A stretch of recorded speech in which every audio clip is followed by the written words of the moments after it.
GB, how you feeling about Tesla, man? What's that? Well, I was going to ask GB about Tesla. Yeah, let's get started on the once we go live. Yeah, we're live. I'm All swiping right now. right. Hi Just guys, we're here November 4th, day before election day. Nick wants to know about Tesla GP go. it's stuck. What's wrong with Coin? It's stuck. What's wrong with Roblox? It's stuck. Like we can go through this week after week for now 2 months. It's just stuck. Everything's just stuck. And tomorrow, everyone thinks we're gonna get unstuck, and I hope we do. No, no, no, no, no, no, no. So you brought this BS up already this weekend, GP, in our group text. And you were like, well, I think we might have another month to go. And you've been Mr. for the last 2 months that we're going to be unstuck following the election this week, following this week. yeah. So are you changing your camp here and what your belief is in being stuck versus unstuck? No, what I'm saying is that we could, as we've seen in quite a few names, um, provide a spring setup, which is a quick move down to the bottom of the range, one last shake, one last brutal moment. And regardless of who wins, this is not a political tweet. This is Yeah. just a conversion conversation is it seems like everyone and their mother is waiting for that elections breakout, and it's possible. You can see it with what Roku is doing. Bring up Roku real quick, Yep. right? Some of these are the small cap names and stuff like that. So this is not applicable to like the mega caps and stuff like that. This is just a conversation about small caps and where everyone thinks money is going to be going post elections, right? And so you see that Roku, if you zoom out more, it literally looked like a cup and handle type of setup, and they destroyed it. And they didn't just destroy it, it was actually pretty good earnings, right? They're not profitable yet, which is their biggest problem, but they still, after this long and this much of a base, they absolutely destroyed it. And what is it doing today? It's trying to bounce here. And so the destruction got right to the bottom of that range of Roku that it's been in for years now, and buyers stepped in. So the question is, are they going to do this to XBI? Are they going to do this to IWM as a whole? The ones that have been that look very similar to these charts, right? They did it with Roblox. Look at Roblox. They busted it down to 37 and post earnings right back to the top of the range here, right? Hasn't broken out, just top of the range. They did it to App Lovin, APP, right? Right before the monster breakout, it tagged the weekly 50 for no reason. It was the yen carry crisis, right? And so um, this is the stuff that I potentially look for, that we could honestly get a spring set up on a lot of the names that have been basing, and everyone who this is my psych conversation, which everyone who's been basing for the breakout post elections doesn't get it, and throws in the towel finally and says, "Wow, whatever, whatever, whatever." That narrative lasts for maybe a couple of weeks or something like that, and then boom, we ramp hard. And so that's what I'm not saying it's going to happen. I can see it happening, is what I'm saying. I hope it doesn't. I hope this consolidation just breaks higher, but you're still seeing it in almost how many times can Netflix reject 760? It has rejected it. If you go to like a 30-minute chart, it has rejected it like probably 5 dozen times in the last 6 days, right? It is a constant, look at that. 760, boom, 760, boom, 760. Like it's just stuck. And I'm not saying it's bad or wrong, but it broke out after 3 years, after sitting almost 8 months at a 3 year all time high. It finally broke out and has pretty much done nothing but reject 760 since. 760 is kind of the earnings candle high, right? And so it's all kind of building. Tesla got to 271 and change, rejected. Roblox got to the top of the range and sold today. Meta got to 602, immediately sold even before earnings. You can go across the board, right? There's a lot of stuff that just immediately sold off. None of it looks bad, but it just doesn't look ready. If that Not to makes be negative Nancy here, but usually when something is stuck, isn't the most likely direction down, right? And then it has a catalyst, it picks up buyers and heads back up. Yeah, but Netflix has done that like 7 times this year already. So I am in the camp that it's a 3 week tight institutional hold, right? That was a big earnings.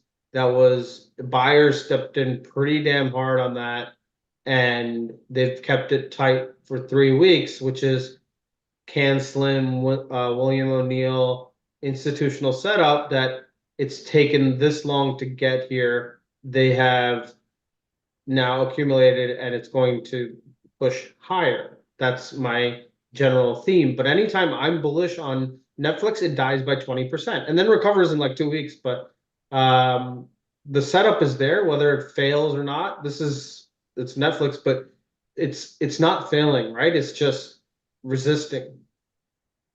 And it's Nick, not is that resisting I but it's mean, not that's resisting with heavy volume. behaviorally, that's kind of what I don't want to say expect, but just generally, I guess kind of would expect to see, at least in more of like a stair stepping type move higher. Yeah. I So just one more thing while you're saying that, because it just reminded me, what these typical all-time high breakouts tend to do a quick retest of the area. So it's possible that it can happen, that 700 level that it tested for like 4 months. on Netflix? Yeah. Yeah, so like straight back to 700, people are like, oh my God, it's over, it's a double top, and then boom, right? So that's possible as well. There's not a lot of scenarios that are possible here, but I think everyone for the most part is leaning to markets breaking out post elections. And I I don't know I, if that's the case, right? I can't get And a good feel on what direction people. I can't get a good feel on the direction that people that are on the side, like, just friends or acquaintances that are in cash or more of like momentum guys, like I can't get a good feel on what direction they really think it's going to go. yeah, I've got because a no one good knows. feel. You do? I've got a great feel. I think this has been such an easy drift higher that there's a lot of apathy out there and getting jerked around with the ups and downs, the retest. People are just like, oh well, it's the market's just being the market, and once it works itself out, then I'll pay more attention. So I think it's kind of lulling everybody to sleep more than anything, Sure. and that's why I thought last week, might be the like we talked about, it might be the go a week early. So I don't disagree with you, GP. I always like to play devil's advocate. Um, I wouldn't be surprised to see a sharp pullback. I mean, we kind of saw that in Bitcoin this weekend right now, right? And it's happening right now, right? Like you had that candle all the way up here to 74 grand, and now we're back to where we've been for how many times? 67, 68,000. So I kind of think we're just being lulled to sleep, and then when it goes, it's gone. Or if it falls off the face of the earth, it's gone, right? I'm not expecting a huge decline. I mean, when you were talking about Netflix going back to 700, like that's an 8% drop. That's Yeah. that, yen carry trade, right? Like that would, if we got an 8% over one or two sessions on the indices, right? The Qs or the SPY, like people would be shitting bricks, just like they were on the yen carry trade. And you'd see a lot of people selling out of a lot of positions if that happened again right now, I think. Yeah, I think people just are fed up, right? And they're like, finally, elections are the reason we're gonna go higher if you're bullish. or going lower if you're bearish. But finally, elections are upon us, and we can actually get some momentum going in these markets, is everyone's thoughts. And you also have to remember second term presidencies are not always bullish, Well, right? this wouldn't be a second term presidency for anyone. Well, I No, mean, I guess because it would become Trump's second presidency if he wins. They are not necessarily bullish. Look at the end of 2007, 2008, the end of the Bush. Is it Bush? Yeah, end of Bush. The new presidents are what usually cause the markets to go up, right? Trump made it go up in 2016. Biden made it go up in 2022. And by the way, if you're comparing conversations, the Biden spy has outperformed the the Trump spy by a close to 9 or 10%. yeah. So if you think Trump is better for the markets or for the economy or for whatever it is, it's It not hasn't been. necessarily showing up on the charts. So like Yeah. I'm not going to be political in these conversations. I like to be black and white, and it was 61% versus 70% was the difference on the up market in the SPY. So Well, we tiptoe around trying to not be political, but this is kind of like as political as we're going to be on this podcast, right? Like the elections have been a catalyst in the past. We expect them to be somewhat of a catalyst now. Um, we can compare past administrations and their performance and past parties and their performance. But I think, one thing that we haven't even talked about, and I don't think it's been covered greatly, is what the expectations from um, some of these institutions, what their expectations are of a presidency from, like, Goldman Sachs, right, said a Trump presidency would basically send us straight into a recession. Harris presidency would give us, I don't know how much, I don't remember how much more GDP. But then you hear Ken Griffin, right, in Saudi Arabia last week saying like he fully expects a Trump presidency. And I have a feeling that's coming from that's what he wants, maybe as much as that's what he expects. So to me, it's kind of you hear both sides from whether it's these firms or the heads of these firms or even the analysts putting out these notes. Uh, so to me, it lends credence to maybe what you're saying is right as far as a spring coming. It may come a little later. We may see a huge dip and rip. We may see just a rip out of the gate. But to me, that indicates to me that some type of move is coming sooner rather than later, shortly after the election is decided, whenever that may happen. I don't know. the VIX has to be released, right? Either it gets released up or it gets released down. But the coil in and the strength in the release of VIX suggests it's an upside move. So if it's an upside move, it's a spring down. If for some reason it's just an unwind of the VIX, and structurally it doesn't look like an unwind to me, it looks like it's going. So that's kind of why I'm thinking what I'm thinking. But like it's like I think a lot the same hyperbole I was hearing in the markets now is the same hyperbole I was hearing into the 2016 Trump win, which was it'll be the end of days. And hyperbole usually does not sit well with anyone, nor does it ever really come true. So, like, if you think, like, all I see is Elon posting, it's the end of democracy, it's the end of like, it's dictator, fascism, socialism. These words are getting thrown out, and I don't know if people actually understand how powerful they are, which is like, give me on either side. And the same question I asked in 2016 was, what's so bad, right? Like about the other side, if it happens, give me your bulleted points. What's going to happen? And none of that. No one ever can imply, no one can actually imply a bulleted list of what things are going to be in terms of bad versus good. So, I mean, they generally accuse each other of what they do themselves. Like it's like there's a lot of projection. Yeah, 100%. So it's like I totally agree. I don't really think it matters. I think this, in my opinion, I think the market is set to rip. I Yeah. think that however you want to look at it, the last 4 years, yes, markets are on fire. Um, some say the economy is great, others say it's not. I would argue that if you walk into a grocery store, the majority of Americans are not doing so hot. I think they're getting pinched. And living and in Minneapolis and St. Paul in particular, the drug problem is so fucking out of control.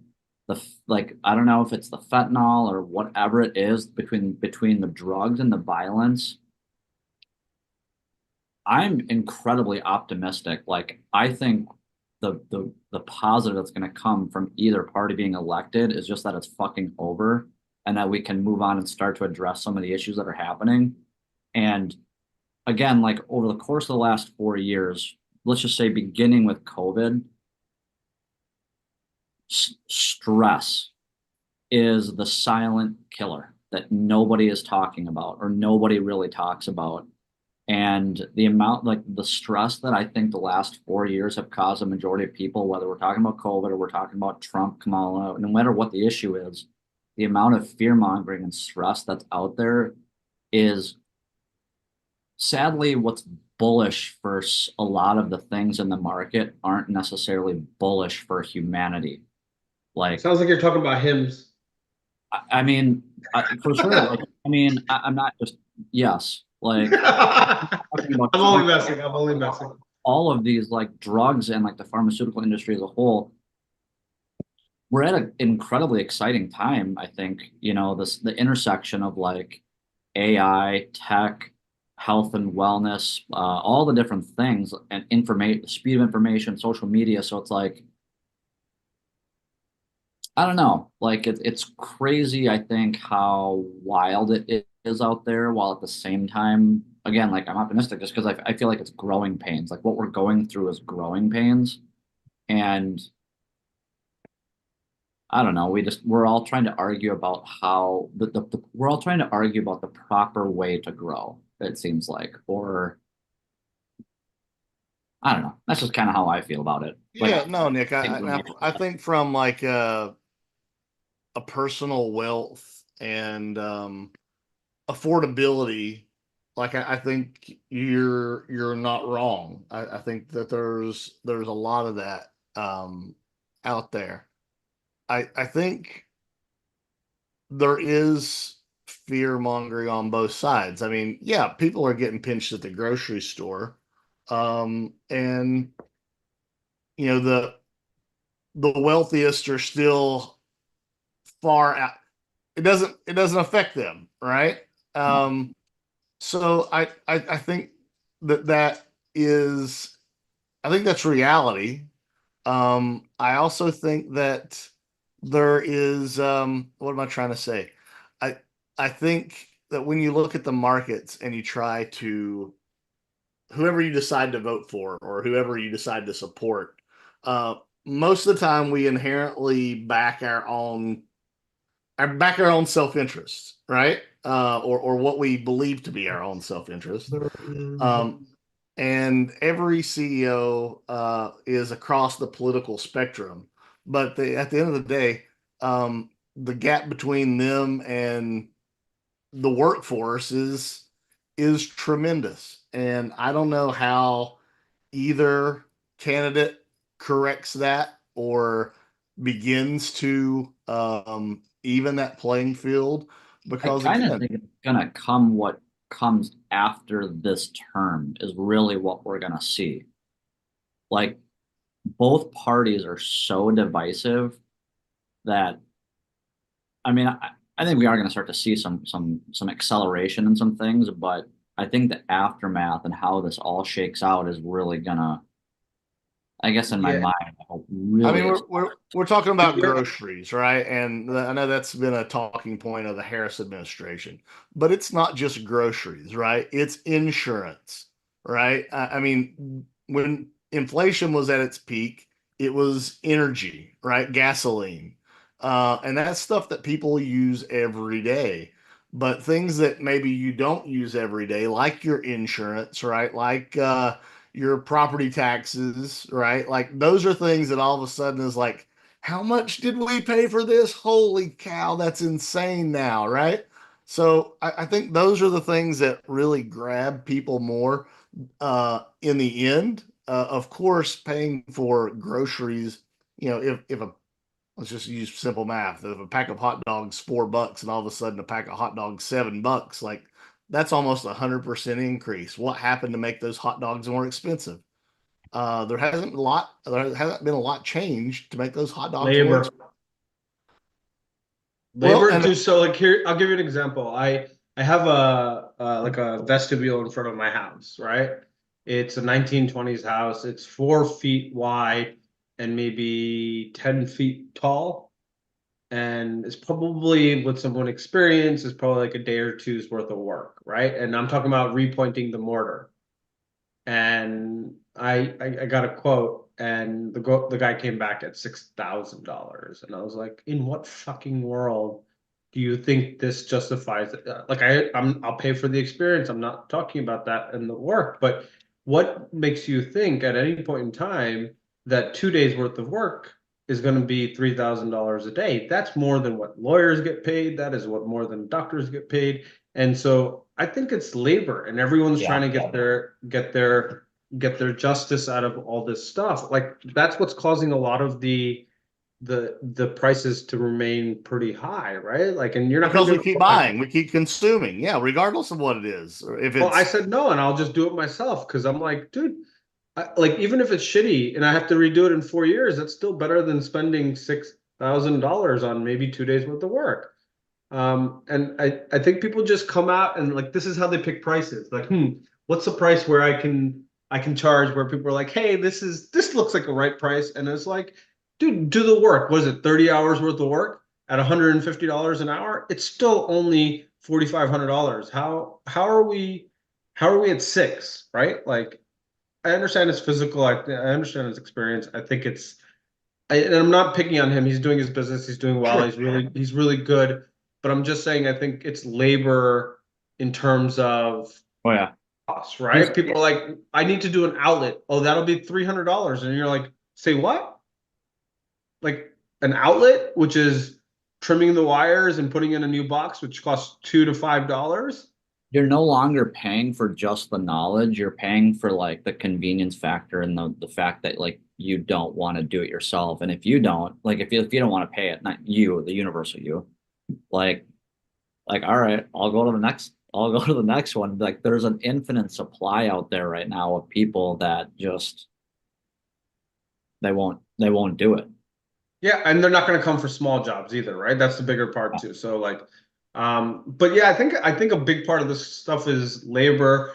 The one thing I do notice is the regardless of your distinction, the Trump administration seems to be mirroring the Clinton administration from 2016, which was going after the candidate negatively versus just living on the platforms, right? And so attacking Kamala hard is probably not good for business, right? Like rise above is kind of the conversation that I have in my head, but this country's so divided that it doesn't. It's just what I noticed is The like beauty of some the of the internet same. and our echo chamber, it's like they're both doing the same thing or everyone's doing the same thing. It's just a matter of like who we're plugged into. Like I could argue the same thing and it's like Biden or other party doing the same thing, but it's like that's just the information that I'm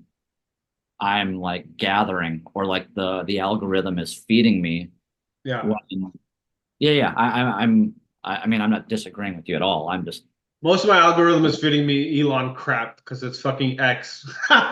All I yeah. see is Elon post, Elon post, I'm Elon so post. tired of Elon invading my timeline. Like I get it, you own the company, dude. I understand, and everything that you post is not the most important thing to me, and I shouldn't see 90% of it. I It is, don't but he has engage. 200 million followers, so the algorithm's gonna pick up the fact that he has 200 million followers. It's been retweeted, but it's not necessarily his fault, but he should do No, something no, to. no, no, no. I'm calling bullshit. He is invading people's timelines on purpose. It's not because, yes, the algorithm is feeding it because he wants it to do it. I report his posts every time that they come in because it is not associated with me. It is nothing that I've tweeted about or looked at on my account that I should Yeah. be getting his tweets. It's because he wants to be more surfaced. He wants people to see. He wants more followers. It's vanity. He thinks he deserves that because he's the owner of the I platform. don't know if I necessarily agree with that. I think he genuinely believes. I can only imagine the things that he uncovered after buying Twitter. I think he But genuinely he's thinks. uncovered a lot where he's been wrong on it, and he's publicly stated that he's wrong on it. So he's not any godsend in terms of information providing, right? What I find quite interesting is how all like I never used to think Tesla shareholders were a cult. And over the last week or so, I'm like, what in the fuck? Every single one of his long-term shareholders has now gone full MAGA, right? Or I'm like, wait, like okay if you align with him, but where were you this vocal before he took stages and stuff like that? So I it's been interesting to see some of the journeys across the board. No, he wants to purposefully be in everyone's timeline. It is not by accident that I report it every time I see it and say, I'm not interested in this. I am not interested in this. I am not interested in this. Just mute him. He's the only person that I have to report. Can't you just mute him? I Yeah, do. I still get his paid his sponsored posts. Okay. no. I just muted him while we are on. Let's see what happens. All right, see if you I see think he any. has such a disdain for, like, the reason I think he's doing it is because how lopsided he feels like the mainstream media is. Because he's Lex Luthor. That's why he feels like he has to do it. I mean, But the hyperbole is kind of nuts. End of democracy, is that literally where you're going to stand? Like, Where that's a he's weird standing. place to take a stance. Where he's standing. from his I know, point but of why? view, Like, that's a pretty big, bold statement to say when we've had a lot of polarizing candidates over our lives, right? Bush was an idiot, I don't right? think I don't think Elon's against uh, Kamala in particular. I think he's against the system as a whole. And you think Trump's not the same system? That's No, delusional. no, Nick. Um, It's really I think simple. Elon is Trump, ingratiated to power and I think influence. I do think That's what Trump is Elon's part of it. ingratiated That's for. why the system put him as the figurehead. I The don't system's think a system, dude. Unless you blow it up, the systems are the same across the board. I'm not saying Trump or Kamala. I'm just saying it's a political system. It's all fucked. Um, right? it is. And It is. I'm not disagreeing with that, yeah, but so like I whether you say one is the like so the hyperbole is where I always lose people because are you really thinking that the end of democracy or are you just talking in hyperbole? Because you got to specify that, right? And uh, so what happens if Kamala is elected and it's not the end of democracy? 4 years later, we are still living exactly the same lives we've been living and nothing crazy has happened. What's your walk back plan at that point, right? Or not? Be like, oh, look, life's not terrible for me. Oh, maybe I was just being wrong about it. So that's why anyone, right? Even when Hillary was like deplorables, I'm like that is a bad stance in life to be hyperbolic around big groups of people. It's There's nuts. there's a difference in being known to be hyperbolic, aka like Jim Cramer, right? Like Yeah. you have to uh weed out the noise to find the signal. There's another thing to be hyperbolic and people really not understand you're being hyperbolic. If you're being hyperbolic, he may actually believe that, right? I mean, he might not be hyperbolic. He might actually believe that. So Yeah, anyway, and I continue to ask my question, what is he seeing that we don't, right? And because I'm not an idiot, I'm not I will always, is it all taxes related? Is it how the Biden administration has completely isolated Tesla from everything and they go after them? Like what exactly is it that he thinks is going to apply to him? I mean, to everyone else outside of him. So I ask the questions because it's It's, always good to ask the questions. I mean, I think that it's bigger than that. I think if you get to,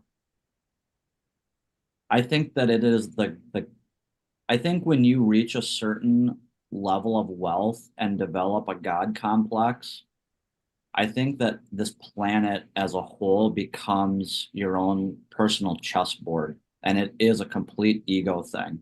Whether we're talking about like someone like Soros or Musk or whoever other names you want to name that are like, or the people that we don't even know of that are the hands at, the Black Rocks and, you name it. There's a God complex that is developed in people that have no moral, um, like the fact that we have had the one of the single largest like sex and human trafficking cases break, and that it's not even a discussion, both from the Epstein to the P. Diddy shit, and then you throw in there these continual wars that where we're throwing money around.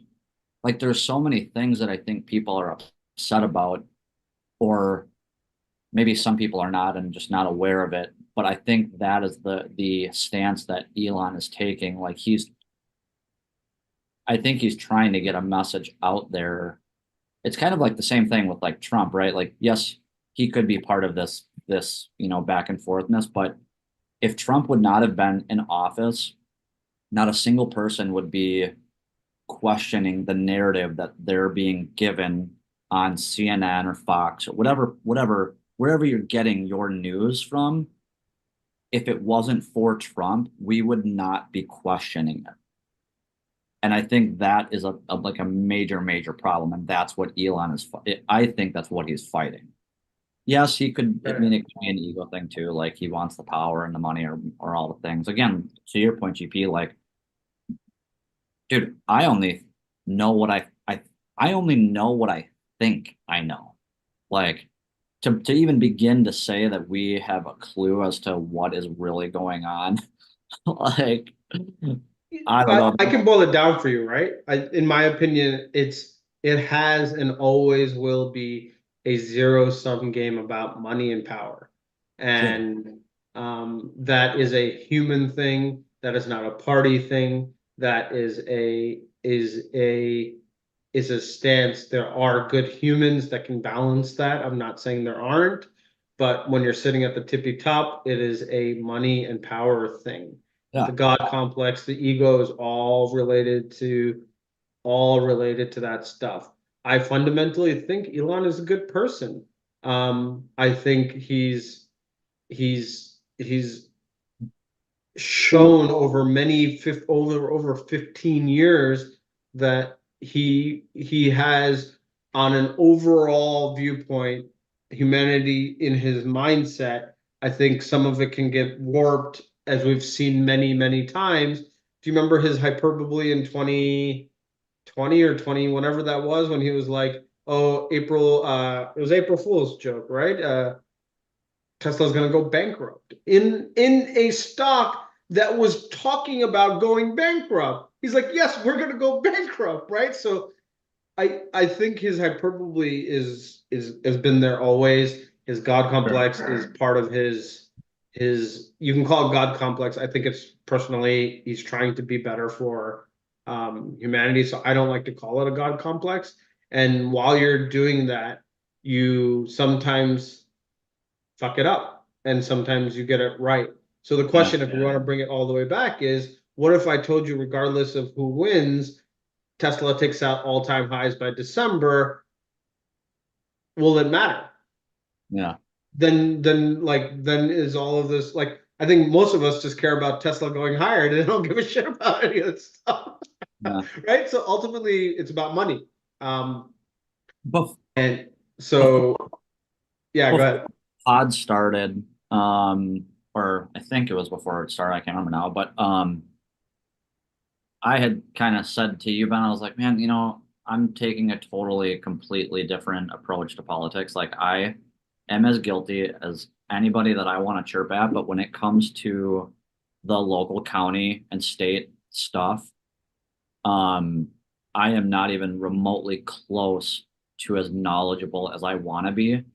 And I read an article way back about how both Meta and like I think it was the Soros Foundation, how like far their ad dollars go to influence local and state versus like something as big as like the presidential election. Like the dollar that you spend goes further in terms of influence.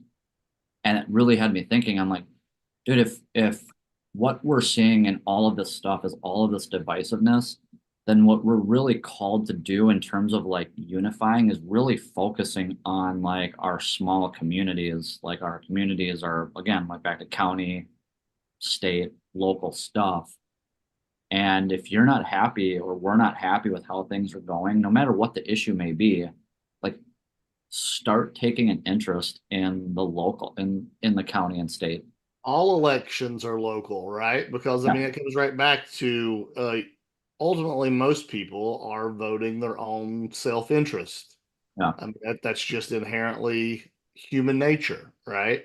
So whether it is a federal election or whether it's your local municipality, um, all elections are local, and you have to be involved in these local races because these are the people who are ultimately deciding what governs you and where you live. I mean, yeah, we know where I moved last year around this time, and we've got a U.S. House seat that's being run unopposed, and a House and a Senate seat for the state that are being run unopposed. And I understand that um, this is a red state and a red county. We're not a major metropolitan area by any means, um, but any good politician is going to be able to find ways to compromise with both sides because that's the way you get things done. And it's just incredibly disheartening to see one side just run unopposed. And these people can be in office for decades, right? Multiple decades. And it doesn't matter. Things are never going to change unless we act like they're important to us and we are the catalyst to making them change. And it's incredible. It's incredibly disheartening to see when you have those important positions in a place where you live be unopposed. So, Nick, I couldn't agree with you more. yeah. I don't know. I feel uh honestly a little embarrassed and kind of ashamed of it, I think. Like that I am not more, I don't know, yeah, involved in because yeah, I don't know. And hopefully maybe we're not alone in thinking and feeling this way. And maybe again the divisiveness kind of forces us to go this other forces us to go this way. Oh, I'm sure there are other places in the country that, I mean, I think you said that you had some races that you went to the polls, right, that were running unopposed. Yeah, yeah. Like So it I happens everywhere. Yeah, yeah, local stuff is so much more important. it's the only Um, way that we would ultimately be able to, okay, let's just again back to this like, there's a group out there that have this, massive God complex. The only way to like really compete with them is to go this route, is to take a much more heavy interest in like all this the argument and debate over all the voter fraud is a symptom of us not taking, whether it's true or not, or whether it's happening or not. I think it's probably delusional to think that it's not happening. It's not happening, Nick. What's that? Voter fraud. It is so minuscule, the amount of voter fraud. Yes, voter fraud happens, but it is so incremental to the amount of ballots that are cast every year. Either way, the perception out there for quite a few is that it is happening. Sure. Again, like if if if that's what you believe, the only way to like No, it's not what I believe. It's not what I believe. It's the data that no, we're no, being shown. I'm not saying what you believe. I'm saying the perception out there for like let's just say the Republican side currently, right? Like if you're on the Trump side, there's a good overwhelming majority of them that believe that voter fraud is happening. Yes. If that's the Yes. perception. So Yes. if that is the perception and that's what you believe is happening, that should incentivize you to get the fuck involved with the local, county, and state stuff. Is all I'm saying. Not, I didn't Yeah, mean yeah, I meant the yeah. universal. I think I told you guys this privately, but when I moved to Georgia, when we moved to Georgia, coming from Colorado, we went and voted in the previous election that we could vote in. And I'd never voted in the state of Georgia. I didn't know what to expect, right? We had heard a lot about coming out of 2020 about the way they strengthened their election laws and how you do your ballots. We had a very pleasant time going and voting. But when I told the head of elections, who was at our precinct, how we voted in Colorado, which was in a drop-off box because the ballots were sent to us, and Colorado has one of the finest election system and ballot systems in the country. He couldn't believe that. He's like, "Well, how do you know that your vote was counted, or how do you know that your vote was safe?" And it was like, "Well, how do I know my vote's safe here, right? Like, all I know is I'm scanning a piece of paper, and it can say whatever you want it to say when you scan it, right? Like, how do I know that?" So it's very informative that, I mean, this man obviously was concerned about having higher protections of voting standards, and he couldn't believe my response of, well, how do I know that this process is as good? Yeah. So I think there's a lot of that, A lot of the and stuff is rooted in conspiracy, right? The data doesn't actually prove it. the And data does not prove it. you just have to be a believer that what is being said is the truth. And like I don't know about other places, but I vote right across the street where the school is, and whether it's local elections or across the board elections, general elections, I go in, they ask me for ID, they check my name off the box, and then I go vote. And Right. so, um, is it still on a piece of paper? Yes, but they still verify my ID to make sure I live there, that make sure that's my name and my ID and all that stuff. So, Right.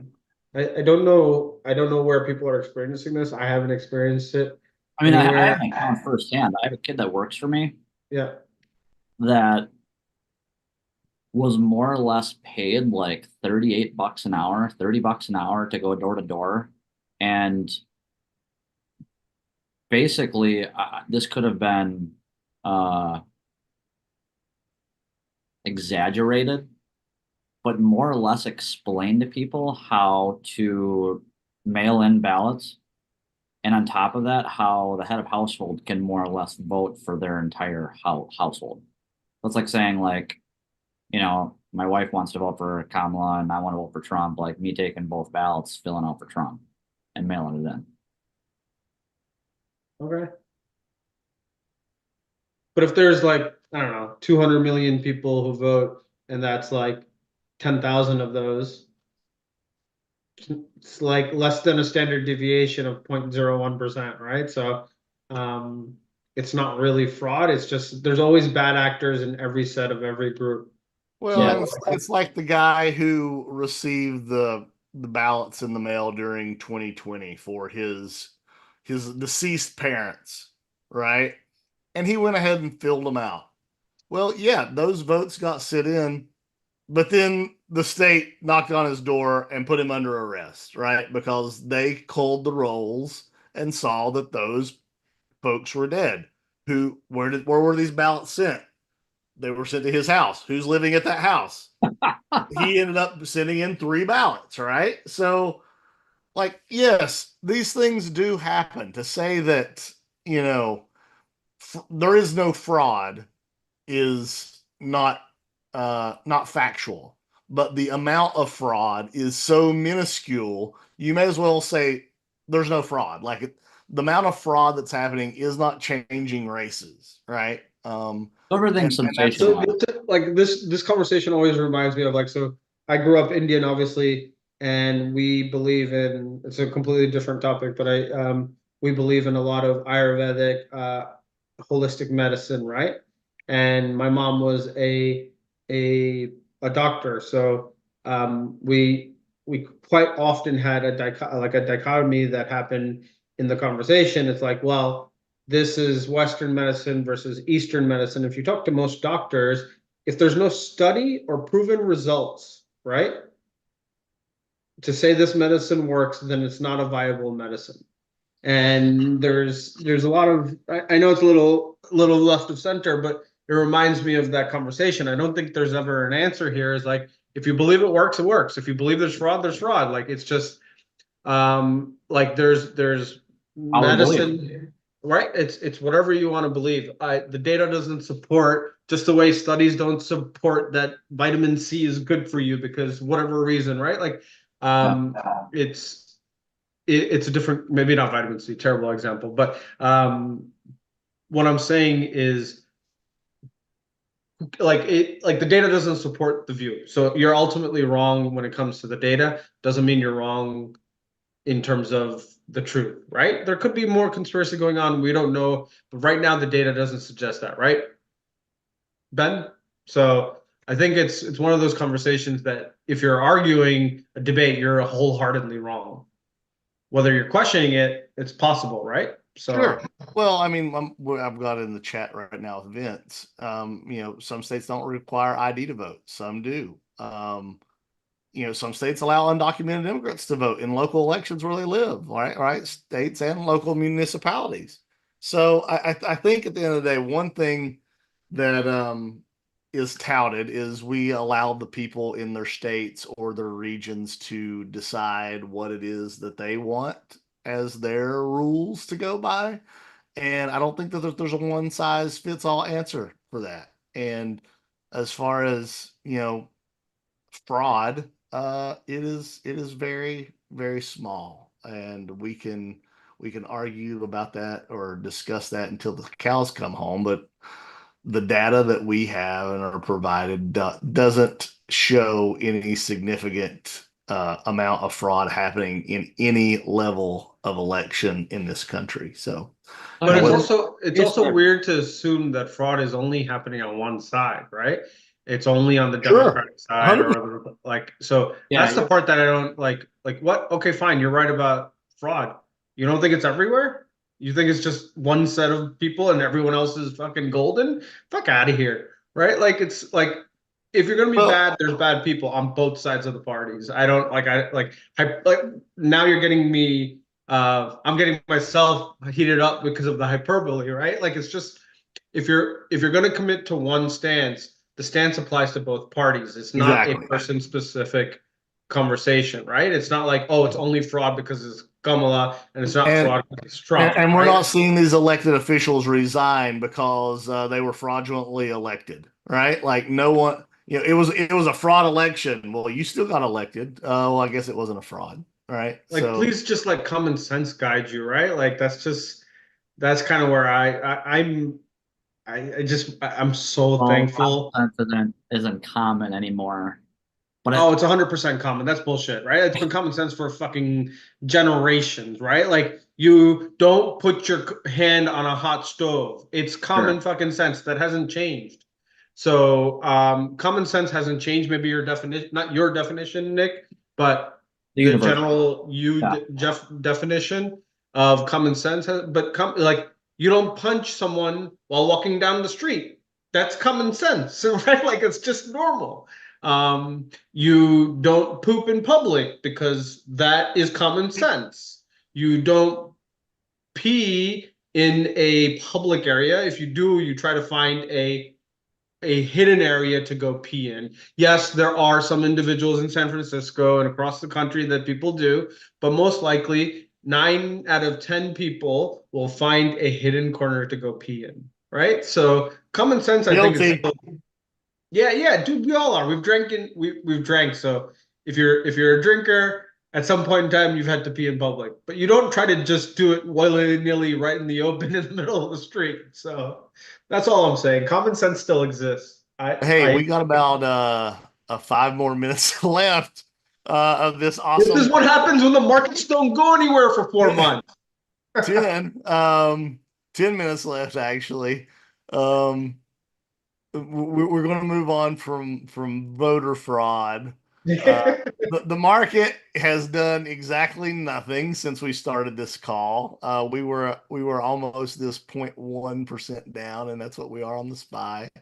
I think we were just eking green on the Qs when we came on, so we're down 0.07% on the Qs.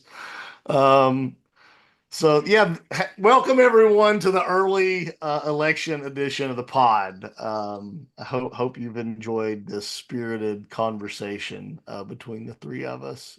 We literally have gone nowhere since early July.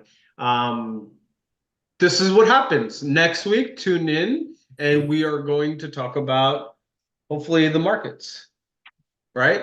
I know Bags had to step away for a minute, but I don't know, right? Nick, give me one like on So every yeah, that's earnings kind of. report. Give me one earnings report that's stuck. Oh, I don't know. Yeah, I mean, Every single thing has been faded. I'm not saying anything looks bad. I'm just saying it's faded. yeah, I think the game that or the gears that people should really be in is probably just more general trading advice. Like know the setups that you're after and that you're looking for, whether it's like candle combos or overall bigger picture patterns. Like continue to focus on relative strength. Have your alerts set on names that you either want to catch the breakout or that you missed and you want to catch it lower, and fucking stick to your guns so you're not over trading or getting involved when you shouldn't be. If it's a name that you're looking to accumulate, then this is the type of if you're like in an accumulation mindset, this market's great because there is no follow through either direction. It's just really, I think I think while the market may not be going anywhere, there is a lot to write home about just the individual and our individual, trading styles and strategies and what we're looking for, Dude, So I think the fundamental problem quite often is people just don't know how to look at charts. for They sure. do some high level kind of analysis and continue to not marry the human psychology of this conversation along with these charts, right? It's like today, right? A stock that I was talking about, apps, APPS, right? It's getting accumulated. My stop was 306, but it's a clock. It's a closing stop, right? So look at that opening bar, Yeah. down 15% in a 5-minute opening bar. Quite often, I'm working through a real-time trade with you. It'd be like, oh shit, is there news? You go look. Oh, there's no news. It's just a seller, and so then you have to be patient because and the defined stop for me was always on a closing basis, right? Yeah. And so if you're taking a stock or a trade of any sort of piece, if you're not establishing your parameters first, then when they come, Yeah. you tend to do wonky things. It's Yeah. normal. So like, hey, I entered this stock. My stop was 39. It gapped below the stop. What am I doing still holding? Yeah. Oh, yeah, it gapped out. Like SMCI is a good example, right? SMCI was doing well last week, like chart wise, not the company, but the chart wise was doing well. but the stop was 39.56. That shit opened at like 33. What are Yeah. you doing still holding? Your stop was 39. Just because it's $6 lower, it doesn't like it sucks more, but it doesn't mean you keep holding, right? You get out. So a lot of times people don't have good technical skills, right? And that's just the reality. Like if you have your strategy and your style dialed, dude, everybody on the internet works for you. Like you don't care what it is that I'm tweeting about. All you care is like the ticker that I'm tweeting is literally just a scanning tool for you to say, oh, Nick tweeted about SCCO. You pull up SCCO, oh, fuck this, like it doesn't fit it's not a pattern that I trade. It's not a disc I Yeah. trade. It doesn't matter. Nick Like tweeted about hymns. yeah, right. Like if you have yours dialed, everyone else on what they're doing, they work for you. They like in some cases it could be confluence of information. Like let's say we're both super bullish on Tesla for various reasons. I have my reasons, you have your reasons, I have my pattern, you have your pattern. If they overlap, then great. That means that there's more bullish eyes looking at it. But either way, the trade is yours. The setup is yours. That's kind of, yeah. But exit and entry criteria is a big part of this conversation, right? Like, and having them predefined beforehand. If you're saying, hey, I'm buying Tesla and I'm accumulating over the next 3 years, fine, that's a strategy. You've identified it from the beginning. But And I'm not, yeah. having a strategy is helpful, right? And having a conversation around this stuff, like even over the night. So oddly I think, enough, sorry, GP, I think that's more it than technicals, right? Like, you can be an excellent at watching and understanding technicals, but if your strategy shit and you don't obey, uh, your stops or your entries, it doesn't matter how good your technical skills are, right? That's just self discipline at the end of the day. Is all right, it lost this level, I need to be out, or it broke out, I need to be in.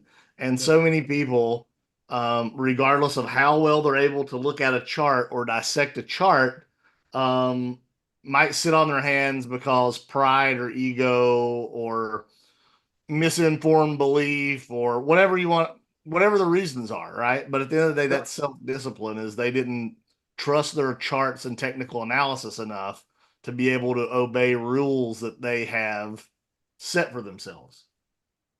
yeah, I think what I just meant by the chart piece, not like what I guess expanding on, which is if you get the right charting skills, you'll avoid taking 17 stops before it works for you, right? I think that's because what 17 stops does is not to your obviously your physical capital, but what it does more than anything else is it destroys your mental capital.